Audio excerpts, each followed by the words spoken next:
All right, if you're one of the many people using the new AI tool Claudebot, you need to stop what you're doing and listen up. This is a really important public service announcement because there is a massive security crisis unfolding right now, and we need to walk through exactly what you need to do to protect yourself. Okay, let's get right into it. So, this quote is from a user deep in the Claudebot community, and wow, does that hit the nail on the head. Vibe coding is this idea of building software more intuitively, kind of going with the flow. And what this user is saying is that this freewheeling approach has just led to an absolute catastrophe. So, what is Claudebot anyway? Well, think of it as your own personal AI assistant, but one that you run on your own server. It's not in the cloud somewhere. You make it more powerful by giving it custom skills, and then you connect it to all your personal stuff, your messaging apps, your cloud storage, you name it, using what are called API keys. And those are basically just digital passwords. And that right there is where the trouble starts. Because as we speak, it's estimated that over 1,000 Claudebot servers have been hacked. They're just sitting there, completely exposed on the internet for anyone to waltz into. The scale of this is just, it's huge. So, how on earth did this happen? Well, it turns out there are two major vulnerabilities. The first one, it's like leaving your digital front door not just unlocked, but wide open. It's a really basic problem with how a lot of these servers have been set up.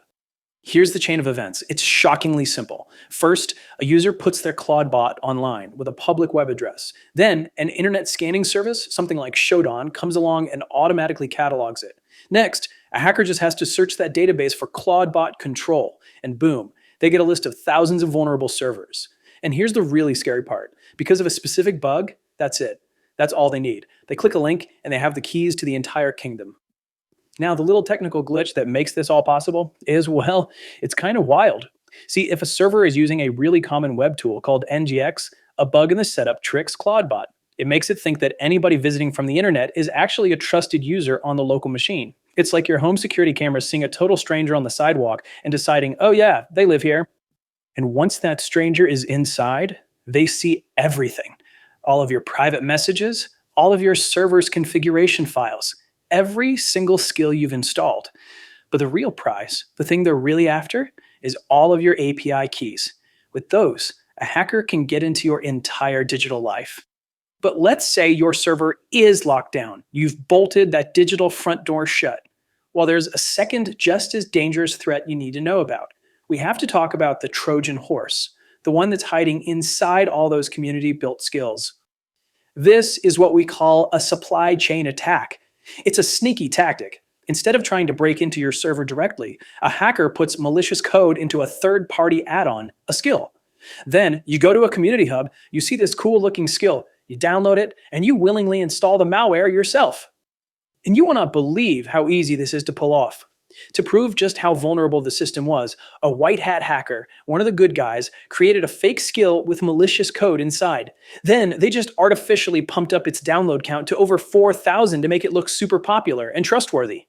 And why did that work? Because the main place people get skills, Claude Hub, was using a shockingly simple algorithm. It just ranked everything based on the number of downloads. So by faking those numbers, the malicious skill rocketed straight to the front page, where tons of unsuspecting users would see it, trust it, and download it. Okay, I know that was a lot of doom and gloom, but here's the most important part of this whole thing. You can fight back. There are concrete steps you can take to secure your system. So this is your actionable checklist. Let's walk through how to lock down your Claudebot right now. First things first, your server. Get off the default port. Change it from 18789 to some random number. That alone makes you much harder for automated scans to find. Next, and this should be obvious, set a strong, unique password for your control panel. That's your first line of defense. Then, this is critical. Update Claudebot to the very latest version. That's what actually patches the Nginx bug we talked about. If for some reason you can't update, there's a temporary fix where you can configure your trusted proxies. And, for max security, put the whole thing behind a VPN like Tailscale. That just makes it totally invisible to the public internet. And I really, really cannot stress this enough. If there is even a chance your server was ever public, you have to rotate all of your API keys now. That means you have to go into every single service you've connected, delete the old key, and generate a new one. It is the only way to kick out anyone who might have already grabbed your old credentials. Please, do this immediately. All right, step 2. You have got to be way more suspicious of new skills. First, just ignore the download counts. We know they're meaningless. Before you install anything, look up the author. Do they have a real GitHub profile? Are they a known quantity in the community? And yeah, this takes an extra minute, but you should actually read the code. Or even better, copy and paste the code into another AI like Claude or Gemini and just ask it, hey, is there anything sketchy in here? Stepping back, this whole disaster is about more than just one app. It's really a lesson, a case study in the growing pains of this new world of AI, and it's teaching us the new set of rules we have to play by when we're dealing with these incredibly powerful autonomous agents. This quote right here just says it all. For anyone who's been in software for a while, the phrase early NPM brings back memories of the Wild West, a time when you just couldn't trust third party code. We have to have that same mindset now with these AI skill repositories.